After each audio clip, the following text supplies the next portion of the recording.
안녕하십니까. 오늘부터는 이제 4강 네 번째 강좌를 하는데요. 윤리학연구소에서 73번째부터 76번째까지의 내용은 생활과 윤리 천재 교과서인데 이게 페이지 22에서 31 이 부분에 있어서 이 동양 윤리의 접근과 서양 윤리의 접근 부분을 강의를 하도록 하겠습니다. 제가 양천고등학교에 있다가 지금 창문여고로 옮겨오면서 창문여고 학생을 위한 좀 강의라고 보시면 될 것 같아요. 생활과 윤리, 현대윤리 문제에 대한 접근해서 1단원의 두 번째 단원에 해당이 되는 거죠. 그래서 동양 윤리의 접근이 1, 2고 서양 윤리의 접근이 1, 2로 해서 4강으로 되겠습니다. 1강은 유교와 불교까지 해서 22쪽에서 24쪽까지 내용이 되겠습니다. 자, 지금부터 내용을 한번 보도록 하겠습니다. 현대윤리 문제에 대한 접근은 동양윤리적 접근과 서양윤리적 접근이 있는데 이때 동양윤리의 접근을 먼저 살펴보도록 하겠습니다.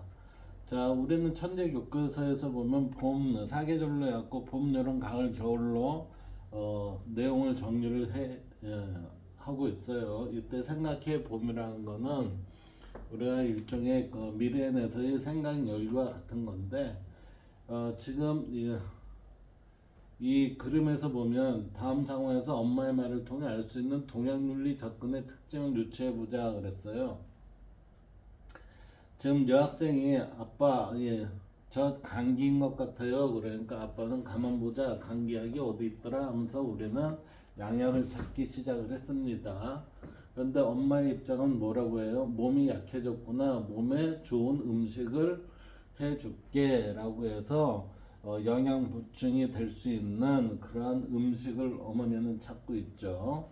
자, 네, 아빠와 엄마의 입장이 지금 서로 접근하는 방식이 좀 틀렸어요. 이때 엄마의 우리의 세 장면에 대한 엄마 예시 답안으로는 엄마는 그랬어요. 엄마는 우리 몸의 각 부분들이 연결되어 있다고 보기 때문에 즉 우리 몸은 어디가 하나가 안 좋으면은 다른 부분도 연속적으로 안 좋을 수 있죠. 그래서 종합적인 형태에 있어서 종합적인 결과로 나타난 현상입니다. 이렇게 보고 있다는 거죠. 그래서 감기에 걸린 딸에게 건강을 회복할 수 있는 음식을 해주겠다고 말했습니다. 자, 이를 통해 동양윤리의 유기체적 세계관을 우리는 유추를 해볼 수 있다라고 얘기하고 있고, 이러한 유기체적 세계관에서는 우주와 사회와 개인이 모두 연결되어 있다고 보죠. 따라서 이러한 것을 우리는 불교에서는 뭐라고 그래요? 불교에서는 모든 것이 꽃 한 송이에 모든 것이 꽃 한 송이에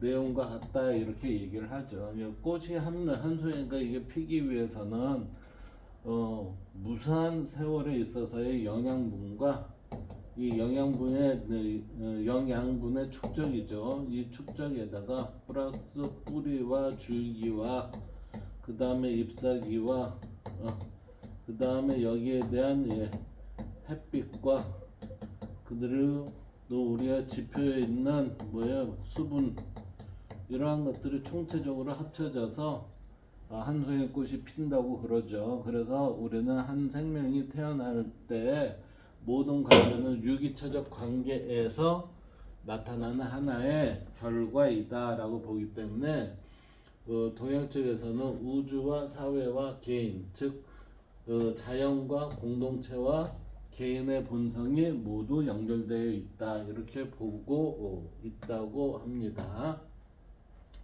이제 유교의 윤리로 한번 들어가 봅시다.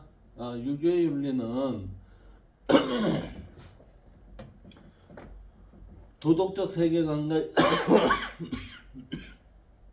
인이에요. 인 그러면은 이게 유교의 모든 뿌리가 되죠.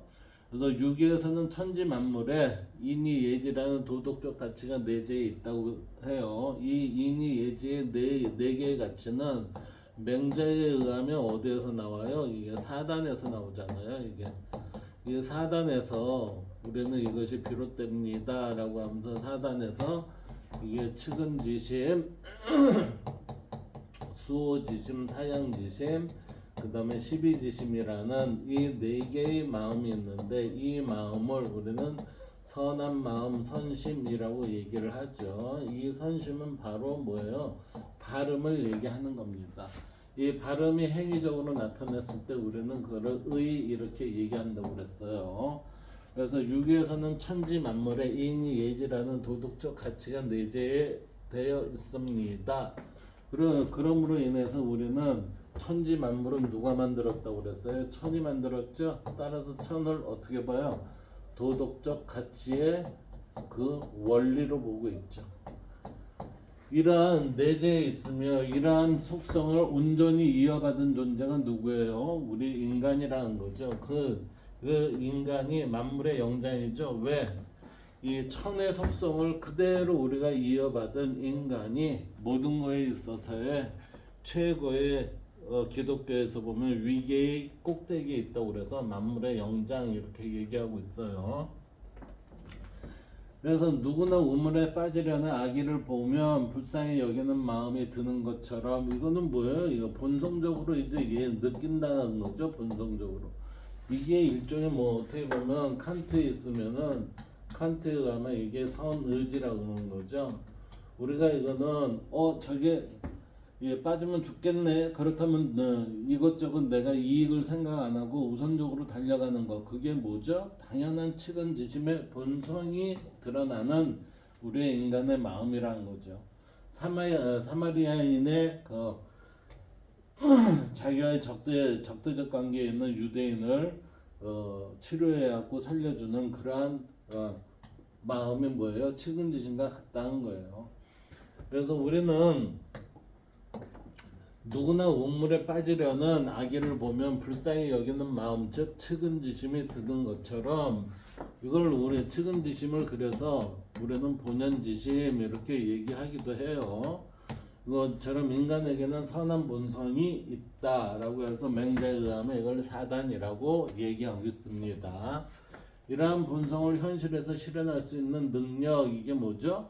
현실에서 실현할 수 있는 능력이 바른 인간이라면 이 선한 도의의 실현은 마땅한 것으로 본다는 거죠. 그래서 현실에서 실현하는 능력을 가지고 있습니다. 현실에서 이러한 사단의 마음을 실현하는 게 그것을 우리는 뭐라고 하죠? 도덕의 실현입니다. 이렇게 볼 수 있다는 거죠.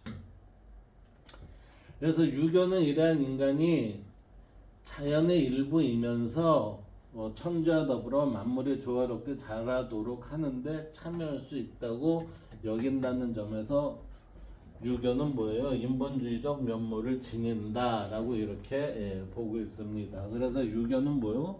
어떻게 표현을 해요? 유교는 인본주의적 면모를 지니고 있는 것입니다.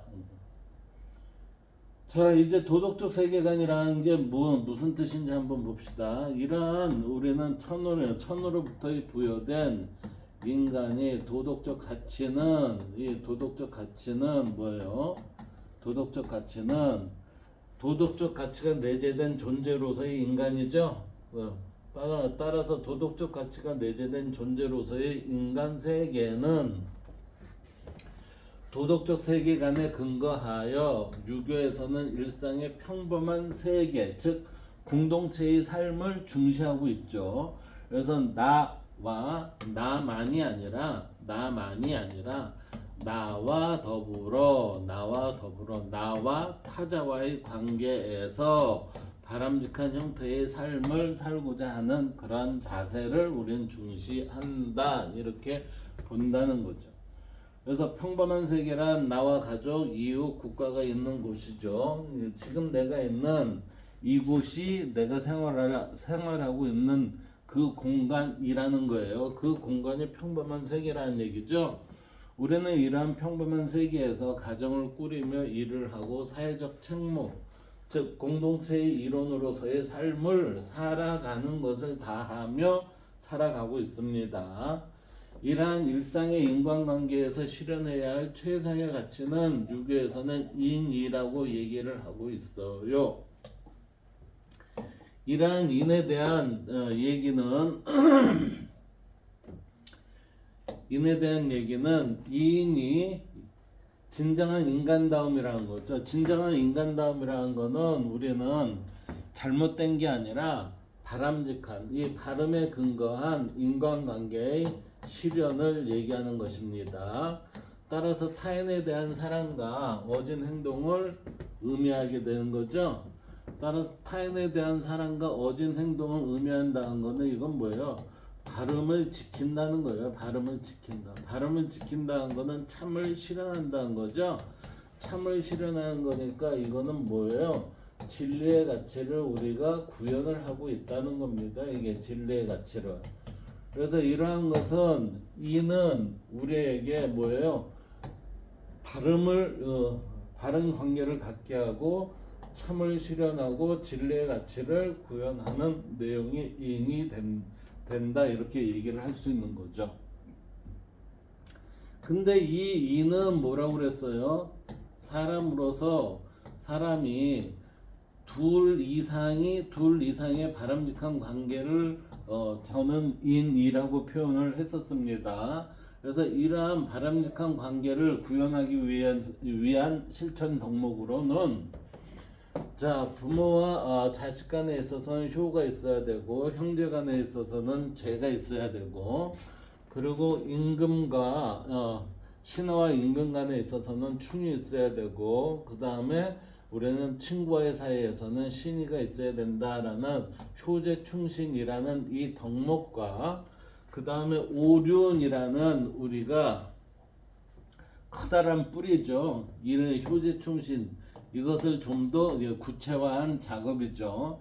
이게 오륜인데 부자 유침, 부자 간에서는 친함이 있고 임금과 신하 사이에서는 의의가 있고 의리가 있고 그 다음에 부부 간에는 유별함이 있습니다. 다름이 있다는 거지 차등이 있다는 거 아니에요. 그래서 어른과 아이의 사이에서는 장유유서라고 그래갖고 순서가 있다는 거죠. 그리고 친구 사이에 있어서는 신뢰가 있다는 얘기예요. 이때 신이 이게 뭐예요? 사람에게 말하는 것이 사람의 말이 뭐예요? 믿음이 있어야 된다는 거예요. 신뢰. 이게 거짓이 있으면 우리는 우정이라는 거는 이거는 아무 쓰잘데기 없어요. 그래서 거짓을 얘기하는 친구라면은 빨리 정리하는 게 낫다. 이 얘기가 부모 유신입니다. 자, 효제충신을 좀 더 구체화되어 보면 충신에서 효란 뭐예요? 효도란 자녀가 부모에게 지는 도리이다. 효는 자녀가 부모에게 지는 도리죠. 그래서 이는 공손하게 행동하거나 부모의 가르침을 따르는 것을 의미합니다. 부모의 가르침이 이게 부정적인 거라면 이건 따르면 돼요? 안 돼요? 이건 따르면 안 돼요. 왜 그러냐면 이번에 우리가 작년 12월 3일 날 쿠데타라는 거를 이뤄내면 발생하면서 뭐라고 그랬어요? 군인에게 명령을 하면 군인은 이 명령을 무조건적으로 수행해야 된다? 아니요, 무조건적으로 수행하면 안 돼요. 왜 그러냐? 이 명령이 올바른 명령이었을 때만 수행을 해야 돼요. 만약 군인이기 때문에 나는 명령을 수행을 하는 것이 당연한 것이다 라고 여기는 군인은 우리가 배웠잖아요. 2차 세계대전 때 독일이 유대인을 한 620만을 가스실에서 이제 학살을 시켰죠. 그때 누가 했어요? 그때 독일 군인들이 이것을 실행을 했잖아요. 이렇게 이 실행을 한 것을 얘기하면서 법정에서 아이드만인가요? 그 사람이 그랬잖아요. 자기는 명령에 따랐을 뿐이다. 따라서 나는 의무를 이행한 거지 내 의무에 대해서는 나는 군인으로서는 당연히 할 바를 했기 때문에 저는 죄가 없습니다. 이렇게 얘기를 했어요. 그럼 뭐가 잘못되어 있는 것 같아요? 명령이라도 잘못된 것은 이거는 내가 하지 말아야 된다는 거죠. 명령 이전에 우리는 뭐가 있어요? 명령 이전에 우리는 정의의 원칙이 있다는 거죠. 정의의 원칙. 이 정의의 원칙이 뭐예요? 도덕심이라는 거예요. 도덕심. 이 도덕심이 없는 사회는 어떻게 되죠? 정의의 원칙이 없는 사회는 한마디로 엉망진창 개판이 된다는 거예요. 그렇기 때문에 우리는 이게 굉장히 무섭다는 거예요. 우리는 살아가면서 누구나 정의의 원칙, 명령이 우선이다가 아니라 정의의 원칙의 올바름, 이게 우선이다라고 생각을 해야죠. 그 다음에 죄요. 죄는 이제 형제 사이에 일어나는 거죠. 그래서 서로 공손하게 행동하는 것을 의미합니다.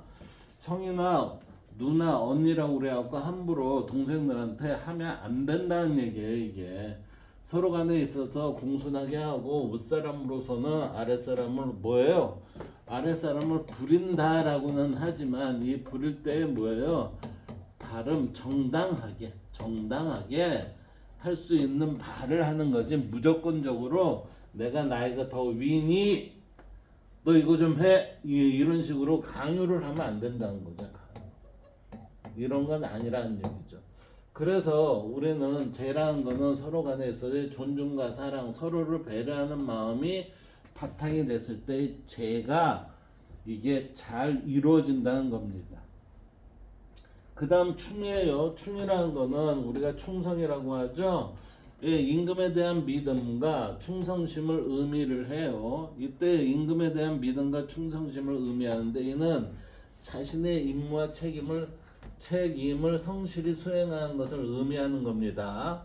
자신의 임무와 책임을 성실히 수행한다는 것은 자신의 역할에, 자신에게 주어진 역할에 의무와 권리를 행사를 한다는 거예요. 어떻게 해요? 바르게 행사한다는 겁니다. 이게 무조건적인 게 아니에요. 이게 충이라는 의미가 무슨 말인 것 같아요? 충이. 이건 중의 마음이잖아요. 그쵸? 이 중의 마음이라는 건 뭐를 얘기하는 거예요? 중의 마음이죠. 중도의 마음이죠. 중도의 마음이라는 거는 이건 균형 잡힌 마음을 갖는다는 거예요. 균형 잡힌 마음. 균형 잡힌 마음에서 비롯된 것이 뭐예요? 이게 정의라는 거죠. 정의. 자, 그 다음 신이에요. 신은 우리는 이게 사람의 말에 믿음이 있어야 된다는 얘기죠. 믿음이 없으면 뭐예요? 그게 거짓이죠. 믿음이 있다는 건 참입니다. 참이 없는 거짓이라는 거는 벗이 아니라 이건 사기꾼이에요. 사기꾼. 거짓말쟁이. 나를 사기를 치려고 하는 자이다. 그런 사람일수록 빨리 정리하는 게 나한테 해가 안 됩니다. 그래서 신은 벗 사이에 서로를 믿는 것이 신뢰의 의미입니다. 그래서 어떠한 상황에서도 서로를 의심하지 않고 믿는 것, 이게 곧 신뢰다. 이렇게 하는 거죠. 이것을 우리는 여러 번의 거짓을 행하면 어떻게 되죠? 신뢰가 아니라 이거 양치기 소년이 되는 거예요. 양치기 소년.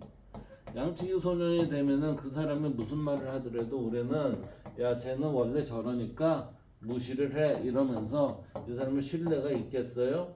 무시만 당하지. 그러니까 무시를 하지 말고 아예 그 사람을 내 주변에 두지 않는 게 제일 좋습니다. 이게. 그 다음 볼까요? 그 다음 보면 이제 경성예예요. 이거는 유교에 있어서의 기본적인 우리의 개념이에요. 자, 삼가는 마음이에요. 우리는 이걸 경을 태도 혹은 준비하는 자세 이렇게 보면 돼요. 준비 자세. 성이라는 거는 이 준비된 자세를 충실히 내가 거짓 없이 참으로 행하는 모습이라고 생각하면 돼요. 그리고 이 예는 이러한 모습을 실제적으로 드러내는 형식이라고 보면 될 것입니다. 따라서 얘네들은 모두 같이 유기적으로 연동이 되었고 하나로 표현되는 하나의 형식의 틀이라고 얘기할 수 있어요. 그래서 이거는 결국은 뭔가 마음에 대한 그 자세이고, 이거는 그것을 실현하는 태도이고, 이 태도는 어디에서요? 이런 구체적인 방법을 통해서 우리가 실현되게 합니다. 이렇게 돼요. 이 경이란 말은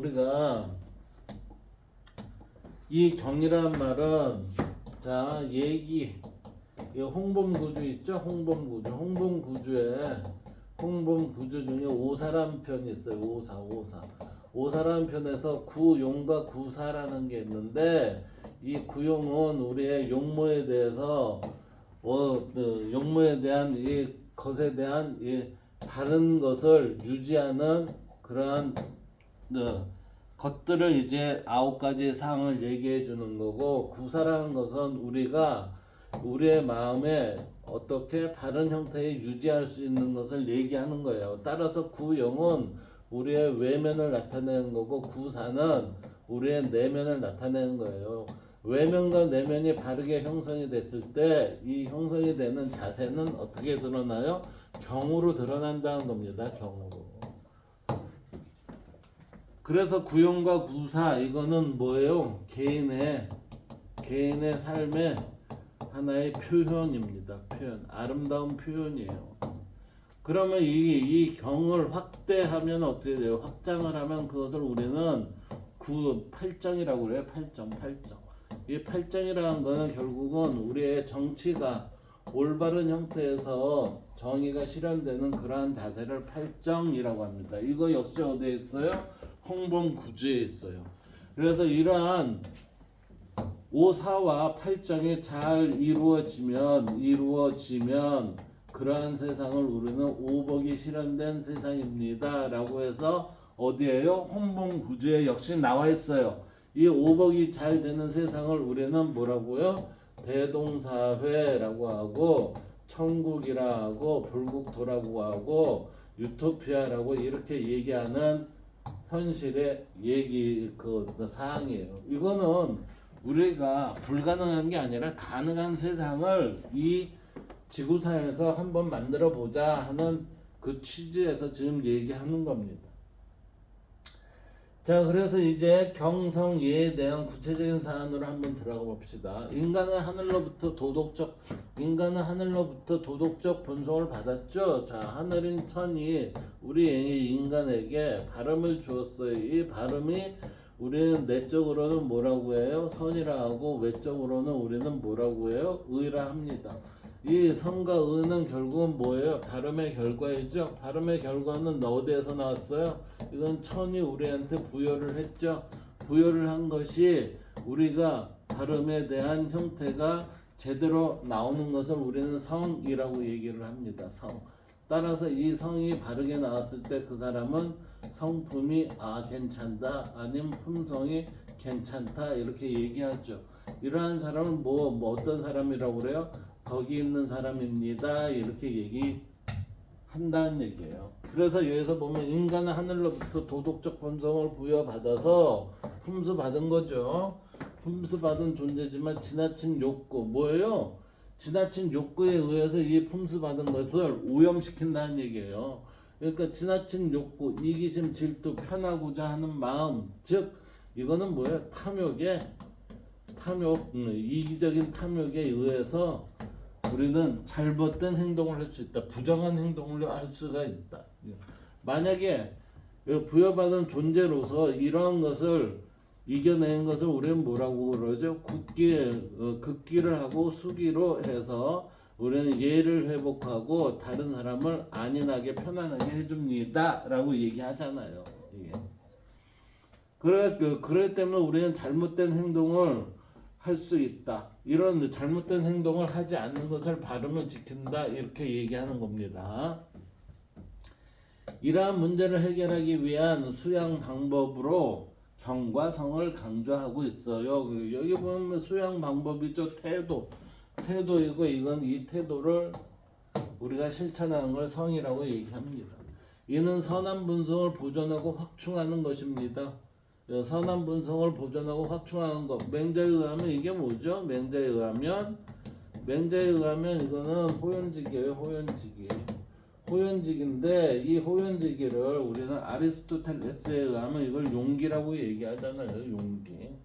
그 호연직이나 용기나 뭐 이게 거의 같은 얘기 아닐까요? 그래서 예를 들면 홀로 있을 때 도리에 어긋나지 않도록 마음과 몸가짐을 바르게 하는 것. 이게 신독이죠. 이 신독은 경애, 진실, 경애 그리고 진실한 자세로 쉬지 않고 부단히 노력하는 것은 성에 해당합니다. 라고 하니까 이 신독은 경에 해당이 되고 삼가는 마음 그리고 진실하게 성실하게 자기의 노력을 다하면서 실천하는 것을 뭐예요? 성이라고 하는다. 따라서 유교에서는 이러한 경과 성을 통해 지나친 욕구를 극복하고 예를 회복하는 거 이게 뭐죠?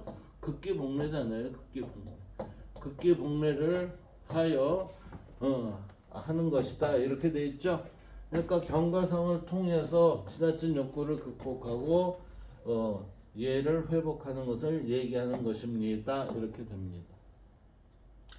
자 이제 경과성에 대해서 한번 더 구체화된 내용으로 봅시다. 경은 원래 공경으로서 안을 바르게 하고 그랬어요.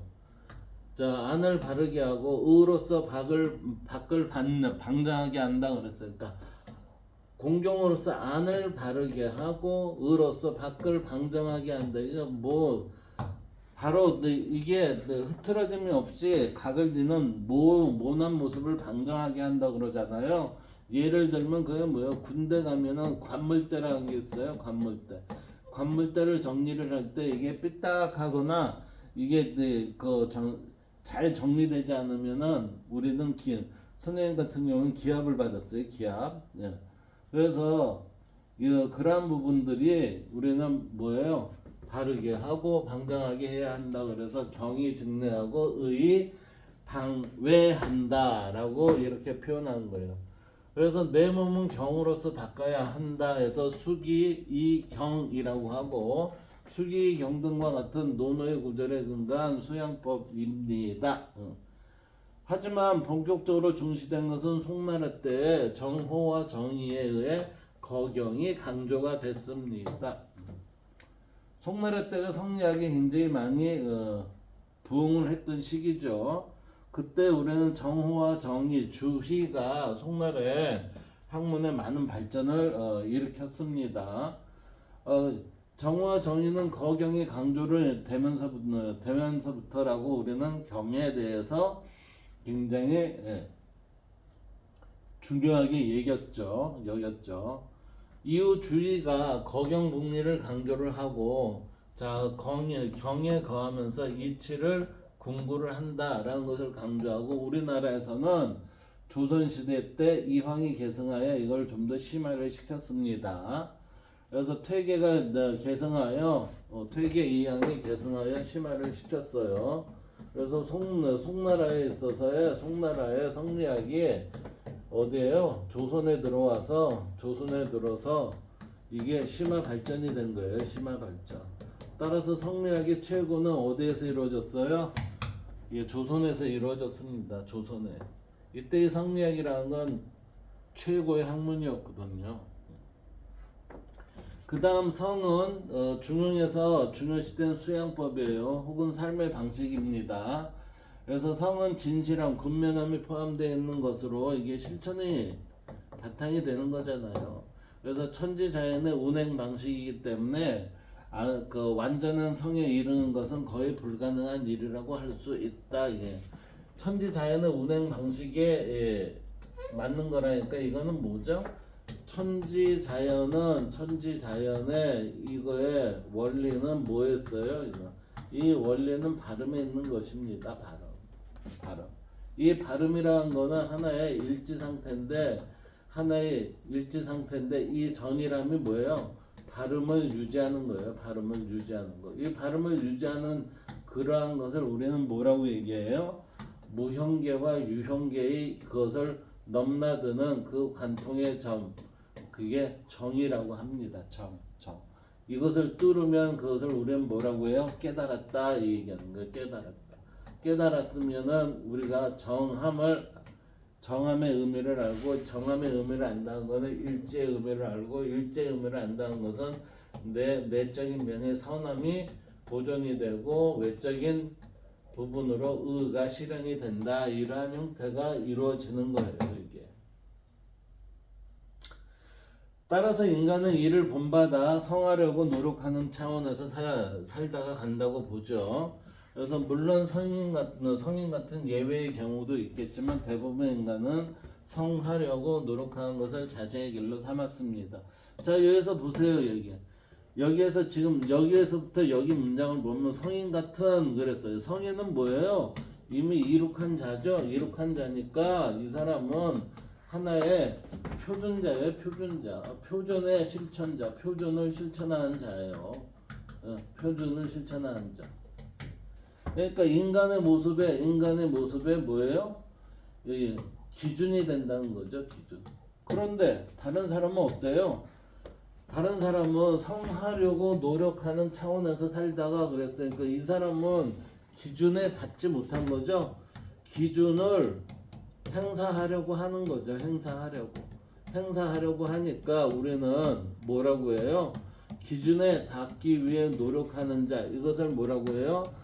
과정적 존재입니다. 이렇게 과정적 존재입니다라고 제가 책에 글을 썼습니다. 저희 인간과 짐승이나 아니면 오래전에 썼던 밤나무 밑에 밤나무 밑에 떨어진 사과라는 그 책에 보면 그 모두 이제 주역의 기준이 되고 쓰여진 책인데 그 책에 의하면은 과정적 존재 또는 미형적 존재 이런 표현을 썼어요. 그게 이거죠. 이게. 물론 선인과 같은 예외의 경우도 있겠지만 대부분 인간은 성하려고 하는 것을 자신의 길로 삼는 것이다 라고 이렇게 말을 하고 있습니다. 그 다음 수기 아닌과 이상적 인간상 그랬어요. 수기 아닌이라는 것은 이게 뭐냐면은 수기라는 건 자신에게 얽힌 거죠. 그러니까 수기는 자신과 연관되는 거니까 이거는 뭐예요? 도와 연관되는 거예요. 그 다음에 아니는 뭐예요? 이거는 우리가 타자를 편안하게 만드는 거죠. 편안케 하는 거. 이 타자를 편안케 하는 건 이건 누가 해야 돼요? 그건 정체에서 해야 되잖아요. 이거는 누가 해야 돼요? 이건 내가 해야 되잖아요. 따라서 도는 어떻게 돼요? 도는 내가 나를 알아가는 작업이에요. 내가 나를 알아가는 작업을 도라 하고, 아닌이라는 것은 내가 타자와의 관계를 바람직하게 유지하는 거예요. 바람직하게 유지하는 거. 이 유지했을 때 우리는 뭐예요? 다른 사람을 편하게 합니다. 그래서 아닌 이렇게 되는 거예요. 그래서 이걸 다른 말로 하면 어떻게 돼요? 이게 도고 이게 덕이라는 얘기예요. 그래서 수기 아닌이라는 얘기는 우리는 두 자로 얘기하면 덕이 됩니다. 덕. 예. 자, 유계에서는 이상적 인간상으로 성인, 군자 등을 제시를 했죠. 그래서 군자는 수양을 쌓아 도덕적 본성을 확충하고 실천, 뭘로 호연지기를 점차 넓혀 나가는 거죠.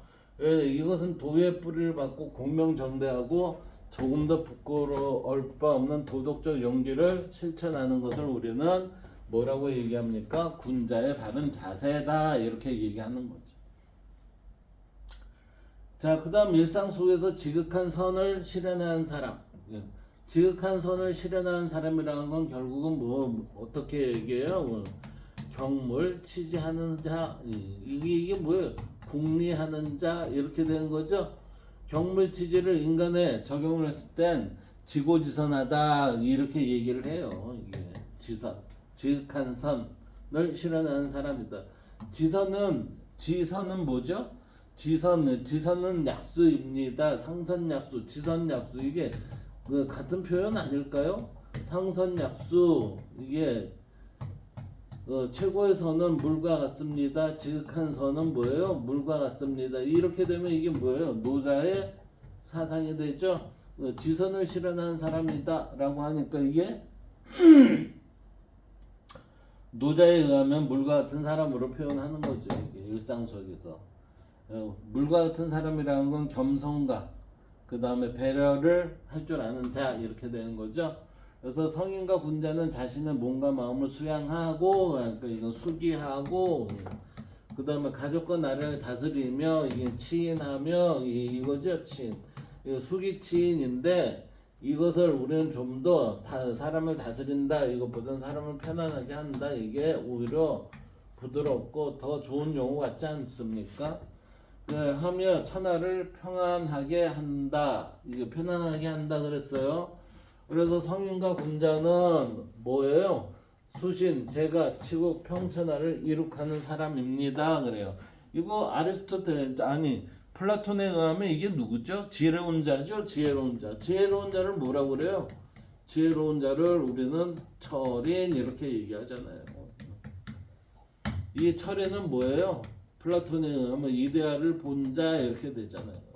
이거를 이룩한 사람, 성인과 군자 이게 모두 같은 얘기 아닙니까? 이게 같은 얘기임에도 불구하고 우리는 배우는 사람들이 쪽으로 배우니까 나눠서 배우니까 이게 서로 달라 보이는 거죠. 이게 모두 같은 겁니다. 같은 거요. 제 책을 한번 봐보세요. 거기에 보면 모두 같습니다. 그래서 즉 자신을 수양하고 난 뒤 다른 사람을 편안하게 하는 수기 안인을 실현하는 사람입니다. 이건 누가 하는 거예요? 이거 정치인이 해야 하는 거 아니에요? 정치인이고 이것을 정치인으로 실현해야 하는 게 누구예요? 정부지. 정부가 정치인의 이상을 누가요? 정부가 실천하는 거죠. 그래서 수기 안인은 자신의 의무를 이행한 후 자신의 권리를 주장해야 하는 선후 관계로 이해할 수 있다. 우리는 권리 주장을 먼저 하는 거라고 생각을 하는데 절대 그렇게 하면은 세상은 난장판이 돼요. 내가 해야 할 의무를 먼저 행하고 권리를 행사를 해야 됩니다. 이게. 자, 우리는 사단에서 출발한 인이 예지라는 그 네 가지의 것에 대해서 우리가 일상적으로 동서남북의 개념이 같이 포함된 내용으로서 한번 살펴보겠습니다. 자, 인의 예지와 관련된 조선 건축물 그랬어요. 자, 여기 보면 인 그랬어요. 인을 일으키는 인을 일으키는 문이니까 흥인지문이죠. 이게 남대문이죠. 남대문. 남쪽에 있는 큰 대문. 이게 흥인지문 이렇게 돼요. 자, 그 다음에 여기 보세요. 이게 그 지혜의 문이라고 하죠. 지혜를 넓히는 문. 그래서 여기는 홍지문 그래요. 홍지문. 예. 지혜를 넓히는 문 그래요. 그래서 이거는 돈이문 그래요. 돈이문. 이거는 돈이문이라는 거는 의리 이게 의자죠. 이게 의리를 돈독하게 한다는 문이다. 해갖고 돈이문 이렇게 돼요. 흥인지문. 그 다음 여기는 이 숭례문 그랬는데 얘를 숭상한다고 그러죠. 그래서 숭상하는 문 해갖고 숭례문 이렇게 돼요.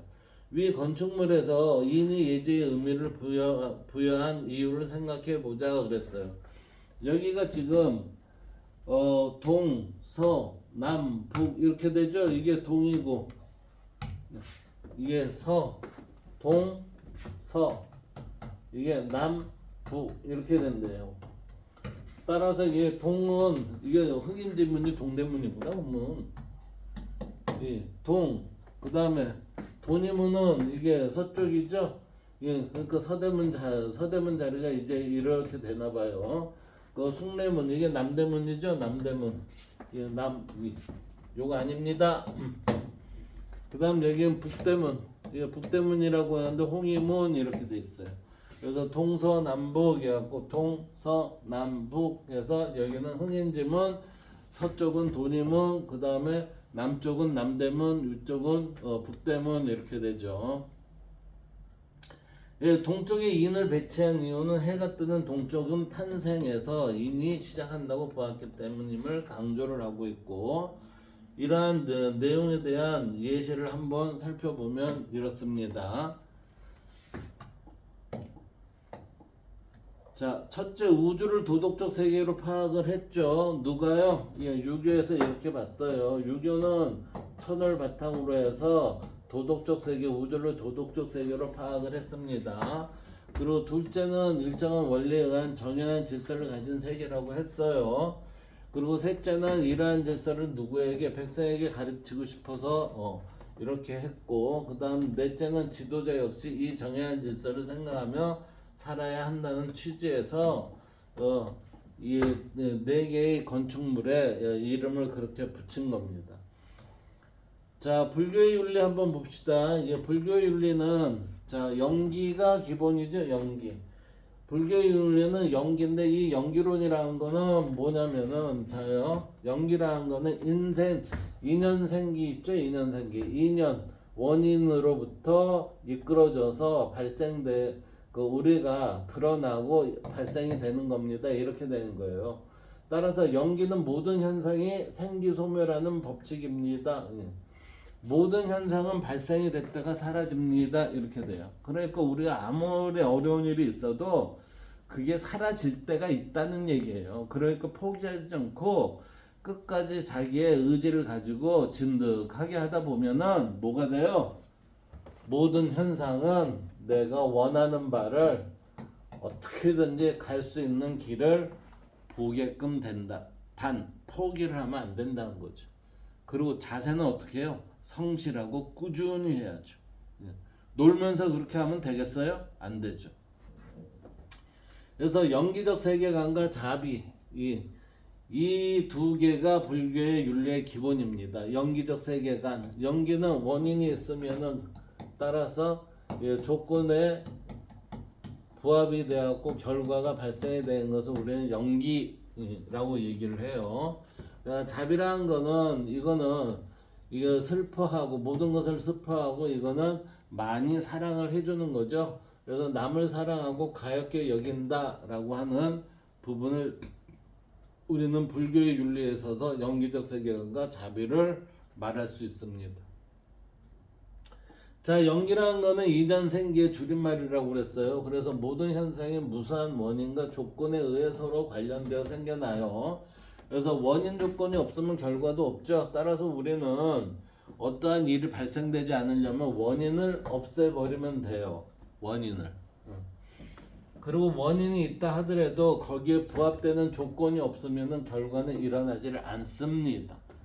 자, 이 얘기는 이것이 있으면 저것이 있고 이것이 생기기 때문에 저것이 생긴다. 따라서 이것이 없으면 저것이 없고 이것이 멸하기 때문에 저것이 멸한다. 결국은 뭐예요? 원인이 무엇이냐에 따라서 결과가 틀려진다 이 얘기죠. 그래서 세상에 독립적이거나 고정된 궁극적 실체는 존재하지 않으며 만물은 서로 의정관계에 있음을 강조를 하고 있어요. 그래서 우리는 지금 불교에서 보면은 이론론적 유기론의 세계라고 말할 수가 있습니다. 예. 불교는 이론론으로 보질 않습니다. 이론론적 유기적 세계관이에요. 이론론적 유기적 세계관. 자, 이제 사성제에 대해서 한번 알아봅시다. 사성제는 이게 괴로움이 생기는 원인, 이를 멸하는 길을 밝힌 것을 우리는 사성제 그래요. 그럼 괴로움이 생기는 원인이 뭐죠? 생로병사죠. 생로병사가 이거를 우리는 사고라고 합니다. 사고. 그래서 이 네 개의 고통을 멸하는 거, 이것을 이제 멸고라고 하는데 석가모니가 큰 깨달음을 얻고 나서 사람들에게 가르친 진리가 사성제예요. 사성제. 예. 이 사성제라는 거는 고진멸도죠. 고진멸도. 그래서 고제라는 거는 현실은 괴로움으로 충만해 있습니다. 이게 고통스럽습니다. 예. 집이라는 거는 괴로움의 원인은 집착 때문에 있습니다. 예. 그 다음 멸제 그랬어요. 집착을 없애면 괴로움이 없는 열반의 세계에 이르게 됩니다. 도제, 열반에 이르기 위해서는 팔정도를 실천해야 합니다. 자, 이거 보면은 어려운 것 같습니까? 어렵지 않아요. 어렵지 않아요. 우리는 태어난 생로병사가 이미 고라고 그랬어요. 그래서 생로병사는 이미 고의 세계에 들어왔습니다. 생로병사는 우리의 고로 인도를 했죠. 이 고를 없애기 위해서는 우리는 어떤 거에 하나에 집착을 하면 이게 더 큰 괴로움의 원인이 되죠. 따라서 집착이 없는 고를 멸해야 돼요. 이를 멸하려면 어떻게 돼야 돼요? 집착을 없애면 괴로움이 없는 열반의 세계에 이르게 됩니다. 그랬으니까 고의 생로병사의 이 발생은 뭐예요? 집착이 있었기 때문에 생기는 거 아니니? 이렇게 본다는 거죠. 따라서 우리는 집착을 없애면 괴로움이 없고, 괴로움이 없음으로 인해서 우리는 평정심에 이르고, 평정심에 이르다 보면은 결국 뭐예요? 해탈의 경지에 이르러서 해탈의 경지를 우리는 지속적인 형태의 지름을 짓면 열반의 세계에 들어간다는 거죠. 이렇게 열반에 들어가기 위해서는 우리는 팔정도를 실천해야 합니다. 이 팔정도는 뭐죠? 우리 현실에서 8가지의 바른 길이라고 얘기하는 거예요. 그게 뭐냐면 바른 견해, 정견. 이게 처음 1등이야 1등. 내가 바른 견해를 갖지 못하면은 삿된 형태에 있어서의 생각과 삿된 형태의 판단을 내리게 돼 있어요. 그래서 정견이 최고고, 그 다음에 정사유 바르게 생각하고, 정어 바른 말을 하는 거고, 정어 바른 행위를 하는 거고, 정명 바른 생활을 하는 거고, 정정진 바른 노력을 하는 거고, 정념은 바른 생각을 유지하는 거고, 정정은 바른 선정을 지니는 것을 얘기하는 겁니다. 이 8개를 진행을 하면 우리는 발음에서 절대 벗어나지 않죠. 이 얘기는 뭐예요? 선정의 삶을 삽니다. 이렇게 되죠. 선정의 삶을 산다는 건 내가 선함을 유지한다는 거고, 선함을 유지를 해서 드러나는 행위는 뭐예요? 의의 실현입니다. 이렇게 되는 거죠. 이게. 자, 이제 해탈이라는 개념을 한번 살펴봅시다. 해탈, 불교에 있어서는 열반에 들어가기 전에 반드시 해탈을 한번 넘어가야 됩니다. 그게 깨달음이에요. 해탈이라는 게 한마디로 얘기하면. 해탈은 우리는 깨달음입니다. 이렇게 생각을 하셔도 돼요. 그러면 해탈은 결박이나 장애로부터 벗어나 해방된 것, 자유 등을 의미하고, 그러니까 깨달은 상태를 얘기하죠. 열반은 불을 끄는 것, 즉 번뇌의 뜨거운 불길을 끄고 고요한 상태에 이르는 것을 말합니다. 자, 열반은 탐진치가 영원히 끊어진 상태죠. 그래서 우리는 열반을 얘기할 때는 영원한 열반에 들어갑니다 라고 해서 영원이라는 용어를 좀 많이 써요. 그러면 영원한 열반에 들어간다는 얘기는 뭐가 없어진다는 얘기죠? 윤회가 없어진다는 얘기예요. 이렇게 되면 윤회가 있어요. 윤회가 사라집니다. 이렇게 되는 겁니다. 그래서 이 윤회가 사라진다는 거는 도를 깨달아 윤회를 하지 않는 상태, 이것을 뭐예요? 우리는 열반이 된 그 사람의 상태를 얘기하는 것입니다. 그리고 해탈은 뭐예요? 결박이나 장애로부터 벗어난 완전한 자유죠. 그러니까 이건 깨달음이에요. 깨달음. 그리고 열반은 불이 끝나는 뜻으로 완전히 소거됐다, 이 얘기예요. 이거. 여기에서 뭐예요? 결박이나 장애로부터 벗어난 완전한 자유 그랬죠. 그러니까 여기는 내가 자유스러움을 획득을 했어요. 그 다음에 한 번 더 나가야 열반이라는 거예요. 열반에서는 뭐가요? 불이 완전히 꺼져갖고 더 이상 발생이 안 되는 상태가 되는 거죠, 이게. 그래서 번뇌의 뜨거운 불길이 꺼진 고요한 상태의 완전한 행복을 우리는 깨달음의 지속성이라고 할 수 있어요. 대지도론, 용수의 대지도론에 보면 해탈과 열반은 그랬어요. 해탈과 열반은 인과의 관계이다. 해탈이 되고 나서 우리는 열반이라는 결과를, 과실을 가져옵니다. 이렇게 되는 거잖아요. 그래서 이들의 공통점은 공상태이기 때문에, 이게 뭐예요? 공상태라는 거는 이 공의 모습으로 우리는 뭐가 해탈과 열반이 같은 형태의 모습으로 보이는데, 이거는 단기적이고 얘는 지속적이라는 거예요. 이게. 따라서 단기적인 게 연속이 되면은 이게 뭐예요? 열반의 형태가 된다, 이렇게 봐야죠. 그래서 공통은 뭐예요? 둘 다 공의 상태에 이르러서 얘는 당기고 얘는 지속적인 것이다. 이렇게 말을 하면 됩니다. 그래서 윤회의 문제로 볼 수 있다. 이게 공상태기의 본질은 같죠. 본질은 같고 윤회의 문제로 볼 수 있다. 해탈됐다고 그래갖고 윤회를 안 하냐? 윤회해요. 할 수 있어요. 단지 열반의 경제 가면은 윤회는 한다 안 한다 안 한다 이렇게 됩니다. 그리고 육바람이라는 게 있어요. 보시에 불교에 있어서는 보시를 해서 상대를 위해서 많은 좋은 일을 하는데 그걸 육바람일에서 6개의 보시 상태를 얘기해요. 그래서 보살의 6가지 수행 덕목해서 이것을 보시, 지계, 인욕, 정진, 선정, 지혜라고 해서 이때의 지계와 선정과 지혜를 우리는 삼학이라고 합니다. 삼학. 이거는 뭐예요? 공부를 하라는 거예요. 공부. 예. 보살이 여섯 가지의 수행 방법이 있는데 보시, 남한테 좋은 일을 베푸는 거, 지계, 이거는 뭐죠? 내가 규칙을 지키는 거, 인욕, 이거는 이제 욕심이나 이런 지나침에 있어서 들어가는 것을 참는 거, 인내하고 사라지게 하는 거, 정진, 이거는 지속적으로 내가 다른 공부를 하는 거, 그리고 선정, 이 선정은 고요함에 깃들어가는 거죠. 지혜는 이 모든 거에서 드러났을 때 깨달음의 결과는 어떻게 돼요? 지혜가 발현됩니다. 그랬죠? 이게 맨 마지막 상태가 그래서 지혜, 반야 이렇게 된 거예요.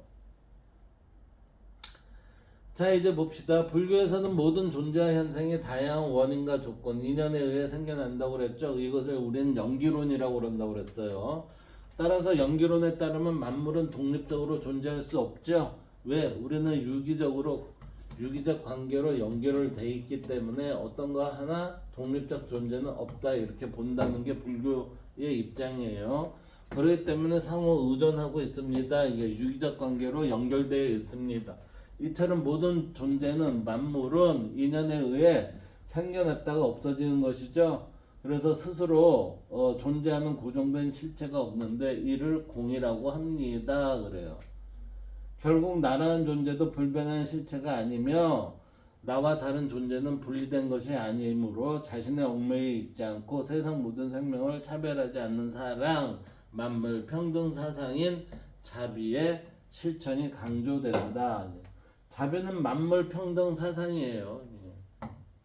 그래서 사랑의 크기는 어떻게 돼요? 사랑의 크기는 불교가 제일 크고 그 다음에 기독교고 그 다음에 뭐예요? 그 다음에 우리는 유교 이렇게 바라볼 수 있어요. 그 다음 볼까요? 깨달음과 이상적 인간상 그랬어요. 네, 연기성을 깨닫지 못한 인간은 인연에 대한 인연론을 깨닫지 못한 사람은 윤회를 할 수밖에 없다 이렇게 되는 거죠. 그래서 자기 자신과 현실 세계가 존속한다는 것에 집착을 하죠. 집착을 하니까 이게 뭐예요? 고가 강해지죠. 고통이 강해짐으로써 우리는 삼독에 빠집니다. 이 삼독은 뭐냐면은 세계의 아주 번뇌거리예요. 그게 첫째는 탐욕이고 둘째는 분노, 진해고 셋째는 어리석음이에요. 이것을 우리는 삼독이라고 합니다. 삼독. 이 삼독에 빠져 비도덕적 행위를 하고 이에 따른 고통을 받게 되는 거예요. 그래서 불교에서는 자신을 포함하여 이 세상의 모든 것은 고정된 것이 아님을 깨닫는 수행을 통해 고통과 번뇌에서 벗어나 열반에 이르고자 합니다. 그러니까 이게 고통과 번뇌에서 벗어나 이것을 우리는 고대 그리스에서 뭐라고 그랬어요? 이걸 고라고 그랬잖아요. 에피쿠로스는. 그리고 이걸 열반에 이른다는 얘기를 뭐라고 그랬어요? 이건 쾌라고 그랬잖아요. 쾌라. 예. 표현의 방식에 있어서 약간의 차이지 크게 보면은 이거나 그거나 다 똑같아요. 제가 보기엔 그렇습니다. 그래서 불교의 이상적 인간은 부처, 보살 등을 들 수가 있어요. 예, 부처, 보살. 그래서 부처라는 진리를 깨달은 사람이죠. 보살은 대승불교가 제성한 이상적인 인간이에요. 소승불교는 뭐예요? 소승불교가 제시한 이상적인 인간은 아라한이에요. 아라한. 깨달은 자 아라한이에요.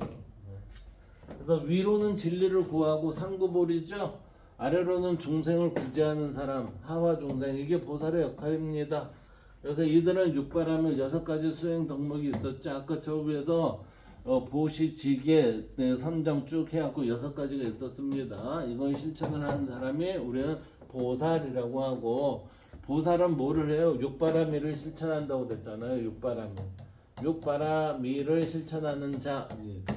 그래서 육바라밀은 여기서 바라밀이라는 것은 6개의 바라밀인데, 이때의 바라밀은 뭐예요? 이 언덕에서 저 언덕으로 간다 해서 차 안에서 피 안으로 갑니다. 이게 불안해서 차 안에 뭐예요? 불안한 곳에서 평정심으로 갑니다. 이렇게 되는 거예요. 이게. 그래서 욕망과 고통으로 가득 차 있는 현실 세계에서 해탈하기 위한 보살의 수행 방법이 뭐예요? 육바라밀 이렇게 되고, 바라밀은 뭐예요?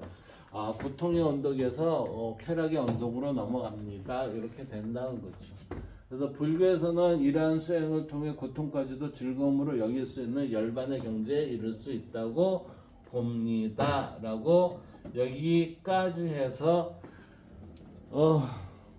우리 이쁜 창덕여고 학생들을 위한 첫 강의를 여기서 마치도록 하겠습니다. 감사합니다.